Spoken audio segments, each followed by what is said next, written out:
അവർ തമ്മിലൊരു ബന്ധം ഉണ്ടായിരുന്നു. ആ ബന്ധം ഇത് ഹസ്ബൻഡ് അറിഞ്ഞു. അങ്ങനെയാണ് ഇത് വിഷയം ഉണ്ടായത്. അത് കൊലപാതകത്തിലോട്ട് പോയത്. ഈ ആള് മുകേഷ് എന്നാണ് അയാളുടെ പേര്. അയാൾ ഈ സിസ്റ്ററിന്റെ കൂടെയാണ് വർക്ക് ചെയ്യുന്നത്. കുവൈറ്റിൽ മരണമടഞ്ഞ നേഴ്സ് ദമ്പതിമാർ ബിൻസിയും സൂരജും, ഇവരുടെ മരണവുമായി ബന്ധപ്പെട്ട് ഓൾറെഡി ഞാൻ 2 വീഡിയോകൾ ചെയ്ത് കഴിഞ്ഞതാണ്. അതുകൊണ്ട് തന്നെ നിങ്ങളിൽ ഭൂരിഭാഗം ആളുകൾക്കും, ഈ ഒരു വീഡിയോ കാണാൻ വന്ന മിക്ക ആളുകൾക്കും സംഗതി എന്താണെന്ന് അറിയാമായിരിക്കും. ഭാര്യയും ഭർത്താവും നേഴ്സുമാരാണ് കുവൈറ്റിൽ.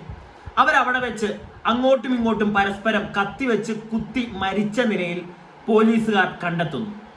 ഈ ഒരു വിഷയവുമായി ബന്ധപ്പെട്ട് ന്യൂസ് ചാനലിലും ഒക്കെ പലതരത്തിലുള്ള വാർത്തകൾ വന്നതൊക്കെ നിങ്ങൾ കണ്ടതായിരിക്കും. എന്നാൽ ഇതിന്റെ സത്യാവസ്ഥ നിങ്ങളിൽ ഒരാൾ പോലും അറിഞ്ഞിട്ടില്ല. ഞാനും എൻ്റെ വീഡിയോ നേരത്തെ ഞാൻ ഈ ഒരു വിഷയവുമായി ബന്ധപ്പെട്ട് വീഡിയോ ചെയ്തപ്പോൾ ഞാൻ അതിനകത്ത് പറഞ്ഞതാണ്, മൂന്നാമതൊരാളുടെ ഒരു പ്രസൻസ് ഫീൽ ചെയ്യുന്നു ഈ ഒരു വിഷയത്തിൽ എന്നുള്ളൊരു കാര്യം. ഇത് ഞാൻ എൻ്റെ ഒരു പെർസ്പെക്റ്റീവ് അല്ലെങ്കിൽ എൻ്റെ ഒരു സംശയം പറഞ്ഞതായിരുന്നു. എന്നാൽ അത് തെളിയിച്ചു തരുന്ന ഒരു സംഭവം ഇന്നുണ്ടായി. എന്നെ ഒരു വ്യക്തി കോണ്ടാക്ട് ചെയ്തു, നമ്മുടെ ബിൻസിയെ പേഴ്സണലായിട്ട് അറിയാവുന്ന ഒരു വ്യക്തി. ആ വ്യക്തി എന്നോട് കുറച്ച് കാര്യങ്ങൾ പറഞ്ഞു. ആ കാര്യങ്ങൾ ഞാൻ നിങ്ങളെ കേൾപ്പിക്കുകയാണ് ഇവിടെ. അത് കേൾക്കുമ്പോൾ നിങ്ങൾക്ക് ഈ ഒരു മരണവുമായി ബന്ധപ്പെട്ട് എന്താണ് ശരിക്കും നടന്നത് എന്ന് കംപ്ലീറ്റ് ആയിട്ട് മനസ്സിലാക്കാൻ സാധിക്കും. അതോടൊപ്പം തന്നെ എന്നെ പോലുള്ള പല റിയാക്ഷൻ വീഡിയോ ചെയ്യുന്ന ആളുകളാണെങ്കിലും ശരി, നമ്മളിൽ പല ആളുകളും നമ്മുടെ നാട്ടിലെ പോലീസുകാരോട് പലതവണ ചോദിച്ചൊരു കാര്യമാണ്, അല്ലെങ്കിൽ എന്തെങ്കിലും ഒരു പ്രശ്നം വരുമ്പോഴത്തേക്ക് നമ്മൾ അതുമായി ബന്ധപ്പെട്ട് സംസാരിക്കുമ്പോൾ നമ്മുടെ നാട്ടിലെ പോലീസുകാരെ ചോദ്യം ചെയ്യാറുണ്ട്, എന്തുകൊണ്ട് നിങ്ങൾ പ്രോപ്പറായിട്ട് അന്വേഷിക്കുന്നില്ല എന്നുള്ളൊരു കാര്യം. അതൊക്കെ നമ്മൾ ചോദിക്കുമ്പോഴും പുറത്തുള്ള ദുബായിലെ ആണെങ്കിലും ശരി, കുവൈറ്റിലെ ആണെങ്കിലും ശരി, അവിടുത്തെയൊക്കെ പോലീസുകാർ ഭയങ്കര അടിപൊളിയാണ് എന്ന് നമ്മൾ പലരും വാദിക്കാറുണ്ട്. കേസുകളൊക്കെ പെട്ടെന്ന് തെളിയിക്കാറുണ്ട്. അങ്ങനെ പറയുന്ന നമുക്ക് തെറ്റിയിരിക്കുകയാണ്. കാരണം എന്തുകൊണ്ട് കുവൈറ്റിലെ പോലീസ് പ്രോപ്പറായിട്ട് ഈ ഒരു മരണം അന്വേഷിക്കുന്നില്ല? ചെറിയ ഒരു ലീഡ് പോലും അവർ വിട്ടുകളയുന്നു. അത് ഞാൻ പറഞ്ഞതല്ല. നിങ്ങൾ ഈ വീഡിയോ കംപ്ലീറ്റ് ആയിട്ട് കാണുമ്പോൾ നിങ്ങൾക്ക് ഞാനിവിടെ പ്ലേസ് ചെയ്ത് തരുന്ന ഈ ഒരു ഓഡിയോ നിങ്ങൾ കേട്ട് കഴിയുമ്പോൾ നിങ്ങൾക്ക് തന്നെ ആ ഒരു ചോദ്യം മനസ്സിൽ വരും. എന്താണെങ്കിലും നിങ്ങളിത് കേൾക്കുക.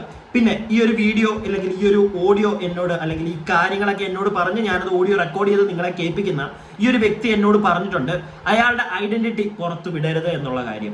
അതുകൊണ്ട് തന്നെ ഞാൻ വോയിസ് ഒക്കെ കുറച്ച് സ്പീഡ് കൂട്ടി കുറച്ച് വ്യത്യാസങ്ങളൊക്കെ വരുത്തിയിട്ടാണ് നിങ്ങളെ കേൾപ്പിക്കുന്നത്. എന്താണെങ്കിലും നിങ്ങളിതൊന്ന് കേൾക്കുക. ബ്രോ നമസ്കാരം. എൻ്റെ പേര് ഞാൻ പറയുന്നില്ല. നിങ്ങൾ ചെയ്യുന്ന ചില വീഡിയോസിലെ നേഴ്സസ് കപ്പിൾസിന്റെ മരണവുമായി ബന്ധപ്പെട്ട് അതിൽ കുറേ ഫേക്ക് ന്യൂസുകളായിട്ടാണ് വരുന്നത് ഒരുപാട് ചാനൽസിൽ. അപ്പം ആൾക്കാരെ അത് തെറ്റിദ്ധരിക്കുന്നുണ്ട്. അതിൻ്റെ യഥാർത്ഥ കാരണം അതുകൊണ്ട് തന്നെ പുറത്ത് വരുന്നില്ല. അത് എൻ്റെ ഒരു ഫ്രണ്ട് ഈ ഡിഫൻസിൽ വർക്ക് ചെയ്യുന്ന ഒരു സിസ്റ്റർ ഉണ്ട്. ആ സിസ്റ്റർ എൻ്റെ അടുത്ത് ഇതുപോലെ പറഞ്ഞായിരുന്നു. അപ്പോൾ ആരെങ്കിലും അറിയിക്കാൻ പറ്റുമെങ്കിൽ ഒന്ന് അറിയിക്കുക, സത്യങ്ങൾ പുറത്ത് വരട്ടെ എന്നുള്ള രീതിയിൽ പറഞ്ഞതുകൊണ്ട് മാത്രം ഞാൻ നിങ്ങളെ കോൺടാക്ട് ചെയ്തതാണ്. അതിൽ ഹസ്ബൻഡിനെ കുറ്റപ്പെടുത്തിയാണ് എല്ലാ വീഡിയോസും പോസ്റ്റുകളെല്ലാം വരുന്നത്. കാര്യം അവരെ നേഴ്സിംഗ് പഠിപ്പിച്ചു എന്നോ ജോലി വാങ്ങിക്കൊടുത്തെന്നോ അങ്ങനെയൊന്നും, അതൊക്കെ പിന്നെ അയാൾ സൈക്കോ ആണെന്നും പിന്നെ സംശയരോഗിയാണെന്നും ഡെയിലി മർദ്ദിക്കാറുണ്ടെന്നും അങ്ങനെയൊക്കെയുള്ള കുറേ ഫേക്കായിട്ടുള്ള കുറേ കാര്യങ്ങൾ ഇതിൽ പറയുന്നുണ്ട് എല്ലാ വീഡിയോസിലും. അപ്പോൾ ആരോ ഒരാൾ ഇറക്കിയ വീഡിയോസ് ബാക്കിയുള്ള എല്ലാവരും കോപ്പി ചെയ്യുന്നതായിട്ടാണ് എനിക്ക് തോന്നിയിട്ടുള്ളത്. കാരണം എല്ലാവരും ഇതാ പറയുന്നത്. ഇതിൽ അവരെ കൂടെ തന്നെ വർക്ക് ചെയ്യുന്ന ഒരു സിസ്റ്റർ എൻ്റെ അടുത്ത് പറഞ്ഞ കാര്യമാണ് ഞാൻ ഈ പറയുന്നത്. അതിലവർ പറയുന്നതെന്ന് വെച്ചാൽ, ചില യൂട്യൂബേഴ്സൊക്കെ സംശയിക്കുന്നത് പോലെ ഇതിൽ മൂന്നാമതൊരാളിൻ്റെ ഒരു പ്രസൻസ് അവിടെ ഉണ്ടായിട്ടുണ്ട്. പ്രസൻസ് എന്ന് വെച്ചാൽ അവർ തമ്മിലൊരു ബന്ധം ഉണ്ടായിരുന്നു. ആ ബന്ധം ഇത് ഹസ്ബൻഡ് അറിഞ്ഞു. അങ്ങനെയാണ് ഇത് വിഷയം ഉണ്ടായത്. അത് കൊലപാതകത്തിലോട്ട് പോയത്. ഈ ആള് മുകേഷ് എന്നാണ് അയാളുടെ പേര്. അയാൾ ഈ സിസ്റ്ററിന്റെ കൂടെയാണ് വർക്ക് ചെയ്യുന്നത്. അപ്പോ സംഗതി നിങ്ങൾക്ക് മനസ്സിലായല്ലോ. നമുക്ക് എല്ലാവർക്കും, കുറെ ആളുകൾക്ക് ഉണ്ടായിരുന്ന ഒരു സംശയമാണ്, ഈ ഒരു ബിൻസി എന്ന് പറയുന്ന ആ ഒരു ചേച്ചിക്ക് അല്ലെങ്കിൽ ആ ഒരു വ്യക്തിക്ക് എന്തെങ്കിലും ഒരു അവീതം ഉണ്ടായിരുന്നോ, അല്ലെങ്കിൽ ഈ ഒരു സൂരജ് എന്ന് പറയുന്ന വ്യക്തിക്ക് ഒരു അവീതം ഉണ്ടായിരുന്നോ, അതിന്റെ പുറത്ത് എന്തെങ്കിലും പ്രശ്നം ഉണ്ടായതാണോ എന്നുള്ളൊരു സംശയം കുറെ പേർക്ക് ഉണ്ടായിരുന്നു. ഇതാ ഇപ്പം ബിൻസിയെ അറിയാവുന്ന ഒരു ആള് തന്നെയാണ് പറയുന്നത്. ബിൻസിക്ക് അവരുടെ കൂടെ വർക്ക് ചെയ്യുന്ന മുകേഷ്, പേര് വരെ പറഞ്ഞിട്ടുണ്ട് ആ വ്യക്തി, ഞാനായിട്ടല്ല പറയുന്നത്, ആ മുകേഷ് എന്ന് പറയുന്ന ഒരു വ്യക്തിയായിട്ട് ഒരു അവിഹിതം ഉണ്ടായിരുന്നു. അത് ഈ സൂരജ് അറിഞ്ഞിട്ടും ഉണ്ടായിരുന്നു. അതിന്റെ പേരിൽ പലതവണ പ്രശ്നങ്ങളും ഉണ്ടായിട്ടുണ്ടായിരുന്നു. ബാക്കി നിങ്ങൾ കേൾക്കുക, എന്നിട്ട് ഞാൻ സംസാരിക്കും.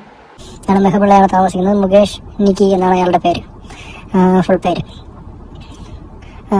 പുള്ളിക്കാരന് ഇതുപോലെ ഒരുപാട് ലേഡീസൊക്കെമായിട്ടുള്ള ബന്ധമുള്ളതായിട്ടൊക്കെ അവർ പറയുന്നുണ്ട്. പിന്നെ ഇയാളുടെ പേരും പറഞ്ഞ് പലതവണയും ഇവരെ വീട്ടിൽ വിഷയമുള്ളതായിട്ടുള്ളതും പല പ്രാവശ്യം വാൺ ചെയ്തിട്ടും ഇയാൾ വീണ്ടും വീണ്ടും അവരുടെ അടുത്ത് ഈ റിലേഷൻ വെച്ച് വരുന്നതായിരുന്നു. അത് കഴിഞ്ഞിട്ട് ലാസ്റ്റ് എയർപോർട്ടിൽ നിന്ന് ഇവരെ ലീവ് കഴിഞ്ഞ് വന്നപ്പോൾ എയർപോർട്ടിൽ നിന്ന് പുള്ളിക്കാരൻ ഇവരൊറ്റയ്ക്ക് വന്ന നാട്ടിൽ നിന്ന് പുള്ളിക്കാരൻ അവരെ അവിടെ വന്ന് പിക്ക് ചെയ്ത് ഇവരെ ഫ്ലാറ്റിലോട്ടൊക്കെ അങ്ങോട്ടും ഇങ്ങോട്ടും ഒക്കെ പോയിട്ടുള്ളതായിട്ടൊക്കെ ഉള്ള തെളിവുകൾ മറ്റു പുള്ളിക്ക് കിട്ടിയതുകൊണ്ടാണ് ഈ കൊലപാതകത്തിലോട്ട് കലാശിച്ചത്. അപ്പോ എങ്ങനെ കിടക്കുന്നു കാര്യങ്ങൾ നിങ്ങൾക്ക് മനസ്സിലായല്ലോ. ഈ കുറച്ച് ദിവസങ്ങൾക്ക് മുമ്പ് അതായത് ഈ മരണം നടക്കുന്നതിന് കുറച്ച് ദിവസങ്ങൾക്ക് മുമ്പ് ഈ ബിൻസിയും സൂരജും നാട്ടിൽ പോയിട്ടുണ്ടായിരുന്നു. നാട്ടിൽ നിന്ന് ഫസ്റ്റ് തിരിച്ച് ഈ ഒരു കുവൈറ്റിലേക്ക് വന്നത് ഈ ഒരു ബിൻസി മാത്രമായിരുന്നു.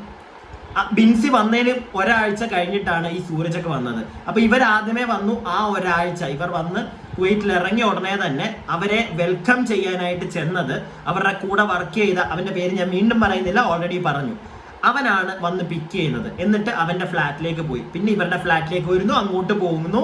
അങ്ങനെ ഒരാഴ്ച അങ്ങോട്ടും ഇങ്ങോട്ടും പോകുന്നുണ്ടായിരുന്നു. അതിന് മുമ്പ് തന്നെ ഈ വ്യക്തി സൂരജ് അറിഞ്ഞിട്ടുണ്ടായിരുന്നു ഇവർ തമ്മിൽ ഇങ്ങനെ ഒരു ഇടപാടുണ്ട് എന്നുള്ളൊരു കാര്യം, അല്ലെങ്കിൽ ഇവർ തമ്മിൽ എന്തോ ഒരു റിലേഷൻ ആണെന്നുള്ള കാര്യം. മര്യാദയ്ക്ക് സൂരജ് എന്ന് പറയുന്ന വ്യക്തി വിലക്കിയതാണ്. അത് വേണ്ട എന്നുള്ളത്. അയാൾ വിലക്കിയതിനകത്ത് വല്ല തെറ്റുമുണ്ടോ? ഇല്ല. ഇതിനകത്ത് തെറ്റുള്ളത് ഈ മുകേഷ് എന്ന് പറയുന്ന നാറിയുടെയിലും സ്ത്രീയുടെ മറ്റേ തെറ്റൊന്നും ഇല്ലാന്ന് ഞാനിവിടെ പറയുന്നില്ല. ബിൻസിയും കൂടെ അറിഞ്ഞിട്ടാണല്ലോ ഇങ്ങനെ എന്തെങ്കിലും ഉണ്ടായിട്ടുണ്ടെങ്കിൽ, അല്ലാതെ ഒരാൾ മാത്രം കൈകൊട്ടിക്കൊണ്ട് മറ്റേ ഉണ്ടായതല്ലല്ലോ. അപ്പൊ എന്താണെങ്കിലും അവരുടെ രണ്ടുപേരുടെയും ഭാഗത്താണ് തെറ്റ്. സൂരജ് ഭർത്താവ്, ആ പാവം വ്യക്തി അറിഞ്ഞു കഴിഞ്ഞിട്ടും പറഞ്ഞു നിർത്തിക്കോ. അയാൾ അറിഞ്ഞിട്ട് നിർത്തിക്കോ എന്ന് മാന്യമായിട്ട് പറഞ്ഞിട്ടും നിർത്താൻ പറ്റാത്ത എന്ത് കുത്തി സോക്കേടായിരുന്നടാ മോനെ മുകേഷ് എന്തിനെ കൊണ്ടായിരുന്നത്. അതുപോലെ തന്നെ ഇപ്പം പറയുന്നത് കേട്ടല്ലോ, അവൻ ഈ ഒരു സ്ത്രീ മാത്രമല്ല, അവൻ ഈ ഒരു സ്ത്രീ വിഷയത്തിൽ കുറച്ച് കോമളനായിരുന്നു അവൻ. ഇത് അവന്റെ കൂടെ വർക്ക് ചെയ്യുന്ന ബാക്കി എല്ലാവരും ഒന്ന് മനസ്സിലാക്കിയാൽ കൊള്ളാം. നിങ്ങളുടെ ഇടയ്ക്ക് തന്നെ പല ആളുകൾക്കും ഇതറിയാം. പലരും പുറത്തു പറയാതെയൊക്കെ ഇരിക്കുമായിരിക്കും. ഒന്ന് മനസ്സിലാക്കിയാൽ കൊള്ളാം. ഇങ്ങനെയുള്ളവരെയൊക്കെ അടുപ്പിച്ച് കഴിഞ്ഞാൽ കുടുംബം ഇല്ലാതാവും. കണ്ടല്ലോ ഒരു കുടുംബം ഇല്ലാതായത്. മിണ്ടാതിരുന്നിട്ട് കാര്യമില്ല. നിങ്ങൾ മിണ്ടാതിരിക്കും തോറും ഇവൻ വേറെ പല വൃത്തികേടുകളും കാണിച്ചുകൊണ്ടിരിക്കും. ഇവനെ അറിയാവുന്നവരോടാണ്. നിങ്ങൾ സേഫ് ആകാനും ബാക്കിയുള്ളവർക്ക് പ്രശ്നമൊന്നും ഉണ്ടാവാതിരിക്കാനും വേണ്ടി ഇവനെ രക്ഷപ്പെടുത്തുമ്പോൾ പല കുടുംബങ്ങളും ഇവൻ കാരണം ഇനിയും ഇല്ലാതെയാവും. സൈലന്റ് കില്ലറാണ് ഇവൻ. ഇവനോട് പറഞ്ഞു ആ വ്യക്തി, അപ്പോഴെങ്കിലും ഇവനത് നിർത്തായിരുന്നു. മനസ്സിലായില്ലേ? ഞാൻ ഇവിടെ മറ്റേ അവിഹിതം മറ്റേ വലിച്ചു കീറിയ മൊത്തം തെണ്ടിത്തരമാണ്, ചട്ടത്തരമാണ്, ഞാൻ അങ്ങനൊന്നും പറയുന്നില്ല. അതൊക്കെ ഓരോരുത്തരുടെ ഇഷ്ടമാണ്. വലിയ പ്രശ്നങ്ങളൊന്നും ഇല്ലെങ്കിൽ നിങ്ങൾ എന്ത് തേങ്ങാന്ന് വെച്ചാൽ അയക്കും. ചിലപ്പോൾ ഭാര്യയും ഭർത്താവും രണ്ടുപേർക്കും അങ്ങോട്ടും ഇങ്ങോട്ടും പരസ്പരം സമ്മതിച്ചിട്ടൊക്കെ കാണിക്കുന്ന പല പരിപാടികളും ഇപ്പോൾ ഇവിടെ നടക്കുന്നുണ്ട്. അതുകൊണ്ട് തന്നെ ഞാനൊന്നും പറയുന്നില്ല. പക്ഷേ മാന്യമായിട്ടൊരു വ്യക്തി പറയുന്നു, ഇത് ചെയ്യരുത്, എൻ്റെ ഭാര്യയോട് ചെയ്യരുത്, നിർത്തിപ്പോവുക, ഞങ്ങളുടെ ജീവിതം തകരും എന്നൊരു വ്യക്തി വന്ന് പറയുമ്പോൾ ഇച്ചിരി മാന്യത ഉള്ളവൻ, അല്ലെങ്കിൽ ആ ഒരു സ്ത്രീയോട് ശരിക്ക് സ്നേഹമുണ്ടായിരുന്നവനായിരുന്നു ഇവരെങ്കിൽ ഇവൻ അവരെ വിട്ടിട്ട് മാറണമായിരുന്നു. അതായിരുന്നു ചെയ്യേണ്ടത്. അതിന് പകരം ഇവൻ വീണ്ടും കടിച്ചു തൂങ്ങി അവിടെ കിടന്നു. അതാണ് ഈ സ്ത്രീയുടെ മരണത്തിലേക്ക് എത്തിയിരിക്കുന്നത്. ഇത് എന്തുകൊണ്ട് കുവൈറ്റിലെ പോലീസുകാർ കണ്ടെത്തുന്നത് എനിക്ക് അറിയുന്നില്ല. കാരണം ഇതിനകത്ത് ബാക്കിയും കൂടെ കേൾക്കുമ്പോൾ നിങ്ങൾക്ക് മനസ്സിലാവും എന്തുകൊണ്ട് പെട്ടെന്ന് തന്നെ ഇവന്റെ അടുക്കിലേക്ക് ചെല്ലാം. പക്ഷെ എന്തുകൊണ്ട് ഇവരെ അടുത്തേക്ക് ചെല്ലുന്നില്ല പോലീസുകാർ? നിങ്ങൾ ബാക്കിയൊന്ന് കേട്ടെ. പിന്നെ ഇതില് പുള്ളിക്കാരൻ ഇത് മർഡർ ചെയ്തതിന് ശേഷം ഫോട്ടോ എടുത്ത് ഈ മുകേഷിന് അയച്ചു കൊടുത്തിട്ട് നിന്നെയും കൊല്ലുമെന്ന് പറഞ്ഞായിരുന്നു. പുള്ളിക്കാരൻ അവിടെ നിന്ന് അപ്പോൾ റൂമിൽ നിന്നൊക്കെ ഇറങ്ങി ഓടിയതോ ഫ്രണ്ടിന്റെ റൂമിലൊക്കെ പോയിരുന്നു. അങ്ങനെ റൂമിലിരുന്ന് ഇയാളും മരിച്ചു എന്ന് കൺഫേം ആയതിനു ശേഷമാണ് പിന്നെ അയാൾ ഡ്യൂട്ടിക്ക് വന്നതായിട്ടാണ് അന്നെന്നാണ് ആ സിസ്റ്റർ എൻ്റെ അടുത്ത് പറഞ്ഞത്. അത് പോയിട്ട് ഈ മുകേഷ് എന്ന് പറയുന്ന സുന്ദരൻ ഇപ്പൊ വീണ്ടും ജോലിക്ക് അവിടെ ചെല്ലാൻ തുടങ്ങിയിട്ടുണ്ട്. ഓക്കെ, ഈ ലേഡിയെ ഈ വ്യക്തി സൂരജ് കൊന്നതിന് ശേഷം അന്ന് വൈകിട്ട് തന്നെ ഈ കൊന്നതിന് ശേഷം ആ ഫോട്ടോ എടുത്ത് ഇവൻ അയച്ചു കൊടുത്തു. ഞാൻ അറിഞ്ഞത് ഇപ്പം നിങ്ങൾ കേട്ടല്ലോ. ഞാൻ അറിഞ്ഞതും അടുത്ത ദിവസം രാവിലെയാണ് ഈ മുകേഷ് എന്ന് പറയുന്ന സുന്ദരൻ ഈ ഫോട്ടോ കാണുന്നത്. കണ്ടുടനെ ഇവനെ ഇറങ്ങി ഓടി കൂട്ടുകാരുടെ അടുക്കിലേക്ക്. എന്നിട്ട് അവിടെ ചെന്ന് ഇവൻ ഈ കാര്യങ്ങളൊക്കെ പറഞ്ഞു. അതായത് എല്ലാവർക്കും ഒരു സംശയം ഉണ്ടായിരുന്നു. പക്ഷെ അടുത്ത കൂട്ടുകാരുടെ അടുക്കിലോട്ട് എന്നിട്ട് പറഞ്ഞു, എടാ ഇതുപോലെ എന്നെ കൊല്ലുമെന്നും പറഞ്ഞ് അയച്ചിട്ടുണ്ട്. അവൻ ഇങ്ങനെ ആ സ്ത്രീയെ കൊന്നിട്ട് എനിക്ക് ഫോട്ടോ അയച്ചു തന്നു. അപ്പൊ അവര് ചോദിച്ചു, സുഹൃത്തുക്കൾ എന്താണ് സംഗതി എന്ന് ചോദിച്ചപ്പോഴാണ് ഇവൻ കാര്യങ്ങൾ പറഞ്ഞത്. ഞങ്ങൾ തമ്മിൽ ചെറിയൊരു ഡിലേഷൻ ഉണ്ടായിരുന്നു എന്നുള്ള കാര്യങ്ങളൊക്കെ ഇവൻ തുറന്നങ്ങ് പറയുന്നത്. മനസ്സിലായില്ലേ? അത്രയ്ക്കും വലിയൊരു കള്ളനായിരുന്നു ഇവൻ. അപ്പം എന്റെ ചോദ്യം, ഇങ്ങനെ ആ വ്യക്തി സൂരജ് എന്ന് പറയുന്ന ആളൊരു ഫോട്ടോ എടുത്ത് ഇവൻ അയച്ചു കൊടുത്തിട്ടുണ്ടെങ്കിൽ പോലീസുകാർക്ക് ഈ സൂരജിന്റെ ഫോട്ടോയൊക്കെ അല്ലെങ്കിൽ സൂരജിന്റെ ഫോണൊക്കെ സെർച്ച് ചെയ്യുമ്പോഴത്തേക്ക് അല്ലെങ്കിൽ നോക്കുമ്പോഴത്തേക്ക് പരിശോധിക്കുമ്പോൾ ലാസ്റ്റ് ഈ മെസ്സേജ് അയച്ചു കൊടുത്തൊക്കെ കാണത്തില്ലേ? അല്ലെങ്കിൽ ആരോടാണ് ചാറ്റ് ചെയ്തതെന്നൊക്കെ കാണത്തില്ലേ? അപ്പൊ അങ്ങനെയെങ്കിലും ഈ ഇവന്റെ അടുക്കലേക്ക് എത്തിപ്പെടാലോ, എന്തുകൊണ്ട് എത്തിപ്പെടുന്നില്ല? അതാണ് എൻ്റെ ഒരു സംശയം. അപ്പൊ ഞാൻ വീണ്ടും പറയുന്നത് 2 തവണ ഞാൻ ആലോചിച്ചു. അതായത് ഇപ്പൊ എനിക്ക് മെസ്സേജ് അയച്ച ആളിനി പറയുന്നതിനകത്ത് എന്തെങ്കിലും കള്ളത്തരം ഉണ്ടോ എന്ന് വരെ ഞാനൊന്ന് ആലോചിച്ചു. കാരണം അങ്ങനെയാണെങ്കിൽ പെട്ടെന്ന് തന്നെ പോലീസുകാർ എത്തത്തില്ല. ഞാനപ്പോൾ എനിക്ക് മെസ്സേജ് അയച്ച ആളോട് ഞാൻ ചോദിച്ചു, അങ്ങനെയാണെങ്കിൽ പെട്ടെന്ന് പോലീസുകാർ എത്തത്തില്ല. അപ്പം അയാൾ വഴി ഞാൻ അറിഞ്ഞത് കുവൈറ്റിലൊക്കെ പോലീസുകാർ ഇത് വലിയ കാര്യമായിട്ടൊന്നും എടുക്കത്തില്ല, എങ്ങനെയെങ്കിലും 2 പേരുടെ ഈ ഒരു കേസ് അങ്ങ് തള്ളി ഒഴിച്ച് വിടാനേ അവർ നോക്കത്തുള്ളൂ എന്നാണ് എന്നോട് ആ വ്യക്തി പറഞ്ഞത്. എനിക്കറിയില്ല അവിടുത്തെ പോലീസുകാരുടെ, നമ്മുടെ നാട്ടിലാണ്, ഞാൻ പോയിട്ടുമില്ല കുവൈറ്റിൽ. അങ്ങനെയാണെങ്കിൽ നമുക്ക് അറിയാമായിരുന്നു അവിടുത്തെ പോലീസുകാർ എങ്ങനെയാണ് കേസൊക്കെ അന്വേഷിക്കുന്നത്, പ്രോപ്പർ ആയിട്ടാണോ അതോ ഇതേപോലെ തല്ലി വല്ലി സാധനം അടിച്ചങ്ങ് വിടുവാണോ എന്ന്. അപ്പൊ എന്താണെങ്കിലും പോലീസുകാരെ അറിയാവുന്ന ആരെങ്കിലും ഒക്കെ കാണുന്നുണ്ടെങ്കിൽ, അവിടെ ഉള്ള മലയാളികൾ കാണുന്നുണ്ടെങ്കിൽ, പറ്റുമെങ്കിൽ ഞാനായിട്ട് ഉണ്ടാക്കിയതല്ലേ, നിങ്ങളുടെ അവിടെ ഉള്ള തന്നെ ആൾ എന്നോട് പറഞ്ഞതാണേ, അപ്പം പറ്റുമെങ്കിൽ ഇതിനകത്ത് എന്തെങ്കിലുമൊക്കെ സത്യാവസ്ഥ ഉണ്ടോ എന്ന് പോലീസുകാരോടൊന്ന് അന്വേഷിക്കാനൊക്കെ പറ്റിക്കഴിഞ്ഞാൽ വളരെ നല്ലൊരു കാര്യമായിരിക്കും. അല്ലെങ്കിൽ നാളെ നമ്മുടെയൊക്കെ കുടുംബത്തിലായിരിക്കും ഇതുപോലത്തെ ഓരോ ചെറ്റകൾ വന്ന് കയറുന്നത് അല്ലേ? ഒന്ന് ആലോചിച്ച് നോക്കിയേ നിങ്ങൾ. ഇവന്റെയൊക്കെ അവനെ മാത്രം പറയാൻ പറ്റത്തില്ല, അവന്റെ കൂടെ നിന്നൊരാളും കൂടെ ഉണ്ടല്ലോ. ഞാൻ പിന്നെ മേളിലാണ് പോയി അവരെ ഇട്ട് പിന്നെയും കൊത്തി വലിക്കുന്നത് ശരിയല്ല എന്നുള്ളൊരു സാധനം എൻ്റെ മനസ്സിൽ എവിടെ ഉള്ളത് കൊണ്ട് ഞാനത് ചെയ്യുന്നില്ല. നമുക്ക് ബാക്കി കുറച്ചും കൂടെ ഒന്ന് കേൾക്കാം.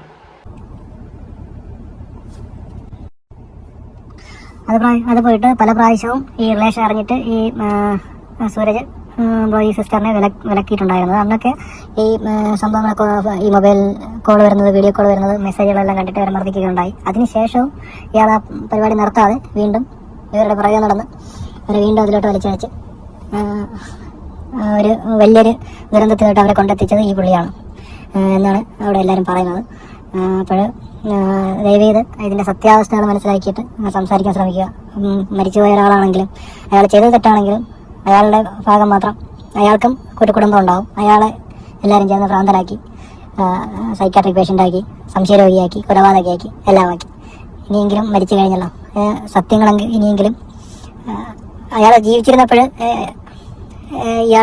ഈ മുകേഷ് ആ പ്രശ്നത്തിന് പല പ്രാവശ്യം സോൾവ് ചെയ്തിട്ട് ഇയാൾ നിർത്തിയിരുന്നെങ്കിൽ ആ പുള്ളിക്കാരിയും അവരിപ്പോഴും ഇരിക്കുമായിരുന്നു. അപ്പോൾ അതിനൊന്നും നമുക്ക് ആർക്കും അത് ഒന്നും ചെയ്യാൻ പറ്റില്ല. പുള്ളി മരിച്ചതിന് ശേഷം വീണ്ടും കൊലപാതകം ചെയ്തിട്ടുണ്ടെങ്കിലും നമ്മൾ അതിനെ ഇനിയെങ്കിലും അതിന്റെ സത്യം മനസ്സിലാക്കണമെന്ന് ഒരിതുണ്ട്. അതുകൊണ്ടാണ് ഞാൻ നിങ്ങൾക്ക് മെസ്സേജ് അയക്കുന്നത്. ഈ സൂരജ് എന്ന് പറയുന്ന വ്യക്തി ഒരു സംശയരോഗിയാണെന്ന് ഞാൻ വരെ പറഞ്ഞിട്ടുണ്ട്. പറഞ്ഞ കാര്യമില്ല എന്നൊന്നും പറഞ്ഞ് മാന്യനാവാൻ ഞാനില്ല, ഞാൻ പറഞ്ഞതാണ്. കാരണം നമുക്ക് കിട്ടിയ ഇൻഫർമേഷൻസ് വെച്ച് അങ്ങനെയായിരുന്നു. പല ചാനൽ വഴി നമ്മൾ അറിഞ്ഞത് ഇവനൊരു സംശയ രോഗിയാണ് എന്ന് തന്നെയാണ്. ഞാനും അത് പറഞ്ഞിട്ടുണ്ട്. പക്ഷെ ഇപ്പോൾ ഈ ഒരു വാർത്തയുമായി ബന്ധപ്പെട്ട് ഇല്ലെങ്കിൽ ഇതുമായിട്ട് വ്യക്തമായ കാര്യങ്ങൾ അറിയാവുന്ന ഒരാൾ നമ്മളെ കോണ്ടാക്ട് ചെയ്ത് കാര്യങ്ങളൊക്കെ നമ്മളോട് പറയുമ്പോൾ നമുക്കും കാര്യങ്ങൾ മനസ്സിലായി വരുന്നുണ്ട്. പിടികിട്ടിയില്ലേ? പിന്നെ ഞാൻ ആ വ്യക്തി ആരാണോ എന്നോട് പറഞ്ഞത് എന്നുള്ള കാര്യം ഞാനിവിടെ റിവീൽ ചെയ്യാത്തത് ആ വ്യക്തി അത് ആവശ്യപ്പെടുന്നതുകൊണ്ടാണ്.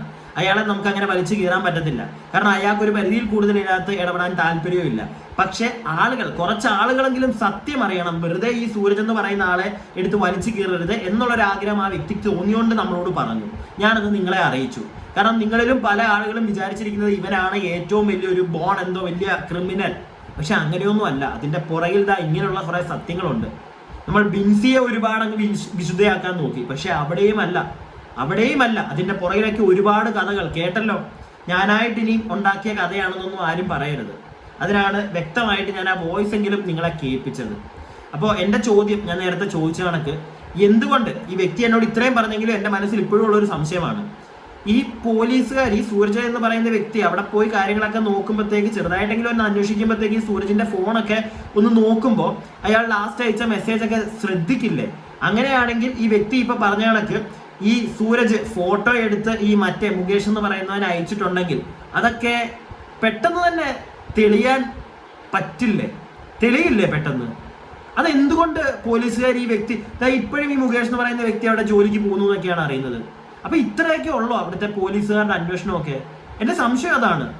ഇത് ഇനി കുവൈറ്റിലൊക്കെ താമസിക്കുന്നവർക്ക് കൂടുതലും ചിലപ്പം നമ്മളെ സഹായിക്കാൻ പറ്റുള്ളൂ. നിങ്ങൾ വേണം പറയാനായിട്ട്. ഇത്രയൊക്കെ ഉള്ളൂ അവിടുത്തെ പോലീസിന്റെ കേസ് അന്വേഷണം? അല്ല, ഇല്ലെങ്കിൽ ഞാനത് വീണ്ടും ചോദിക്കുന്നത്, ഇങ്ങനൊരു സാധനമൊക്കെ അവൻ മറ്റവൻ അയച്ചു കൊടുത്തിട്ടുണ്ടെങ്കിൽ അതൊക്കെ പെട്ടെന്ന് കണ്ടുപിടിക്കത്തില്ല, എന്നിട്ട് അവന്റെ പുറകെ ചെല്ലത്തില്ലേ? എന്നിട്ട് ഈ ഇങ്ങനെയുള്ളൊരു അവിധം, അവൻ കാരണമാണ് ഈ രണ്ടുപേരും ഇല്ലാതെയായെങ്കിൽ അവനെ ശിക്ഷിക്കണ്ടേ? അതൊക്കെ എന്തുകൊണ്ട് ചെയ്യുന്നില്ല? അല്ലാതെ ഇപ്പം നമ്മൾ ന്യൂസ് ചാനൽ വഴി അറിഞ്ഞത് ഈ സൂരജ് തന്നെ ഭാര്യയെ ആദ്യമേ തീർത്തിട്ട് പിന്നെ അവൻ മരിച്ചു എന്നാണ്. അപ്പൊ അതിനൊരു റീസൺ ഒക്കെ ഉണ്ടാവത്തില്ലേ? അതൊക്കെ ഒന്ന് തപ്പിപ്പൊക്കൂടെ? അങ്ങനെ തപ്പിപ്പോകുമ്പോൾ ഇങ്ങനെ മൂന്നാമതൊരാൾ കാരണമാണ് ഇവർ രണ്ടുപേരും തീർന്നതെങ്കിൽ ഞാൻ നേരത്തെ പറഞ്ഞ കണക്ക് അവനെ ശിക്ഷിക്കണ്ടേ? നിങ്ങൾ പറ. ഞാൻ എൻ്റെ അഭിപ്രായങ്ങളും ഞാൻ അറിഞ്ഞ കാര്യങ്ങളും നിങ്ങളെ അറിയിച്ചു. നിങ്ങളുടെ അഭിപ്രായങ്ങൾ താഴെ കമന്റ് ബോക്സിൽ പറയുക. വീഡിയോ ഇഷ്ടപ്പെട്ട ലൈക്ക് ചെയ്യുക, സബ്സ്ക്രൈബ് ചെയ്യാതെ ഒരുപാട് ആളുകൾ കാണുന്നുണ്ട്, പറ്റുമെങ്കിൽ സബ്സ്ക്രൈബ് ചെയ്യുക. അടുത്ത വീഡിയോയ്ക്കായി stay tuned and stay weird.